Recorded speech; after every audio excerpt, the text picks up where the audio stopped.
Hello' guys, বহুতে সুধি থাকে যে পুলিচৰ কাৰণে দৌৰিছে নে কামাণ্ডৰ কাৰণে দৌৰিছে, কেনেকুৱা কি ধৰণৰ প্ৰেক্টিচ চলাইছা নীলোৎপল।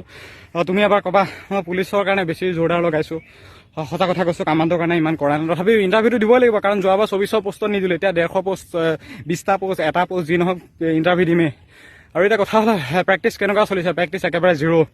আজি 3200 মিটাৰ ৰানিঙৰ টাইম লাগিছে 13:10, আগতে লাগিছে 11:30, কিন্তু আজি লাগিছে 13:10। আগতে লং জাম্প এক্সেলেণ্ট আহিছিল, কিন্তু আজি তাৰিখত লং জাম্প এক্সেলেণ্ট মাৰিব পৰা নাই, ভৰি বিষ হৈছে। কি হৈছে নাজানো, আৰু মোৰ এনেকুৱা বেছি হয়, ইণ্টাৰভিউ ক্ষেত্ৰত বহুত অসুবিধা আহে। য'ত কি সেই অসুবিধাসমূহ দূৰ কৰিবলৈ বহুত মাহ ইণ্টাৰভিউ লাগিলে পাৰ হৈ যায়, তথাপি সেই অসুবিধাসমূহ দূৰ নহয়। এতিয়া ক'লো লং জাম্প ভালকৈ অহা নাই, ৰানিংটো একে ডেম পৰি গৈছে, মানে একে বেল হৈ গৈছে। চিনাপটো আহি আছে, আৰু দুদিনৰ পিছত হয়তো চিনাপো নাহা হ'ব। বাকী আজি এখন ফিল্ডত দৌৰিলোঁ, খালগা ফিল্ড। খালগা ফিল্ডত হয়তো বহুত আহে ৰানিং প্ৰেক্টিচ কৰে, কিন্তু এতিয়া তেনেকৈ অহা নাই ইভিনিং সময়। বাকী দুই এজনে প্ৰেক্টিচ চলাই আছে, প্ৰেক্টিচটো কৰিও আছোঁ, আৰু সকলোৱে কৰি থাকক।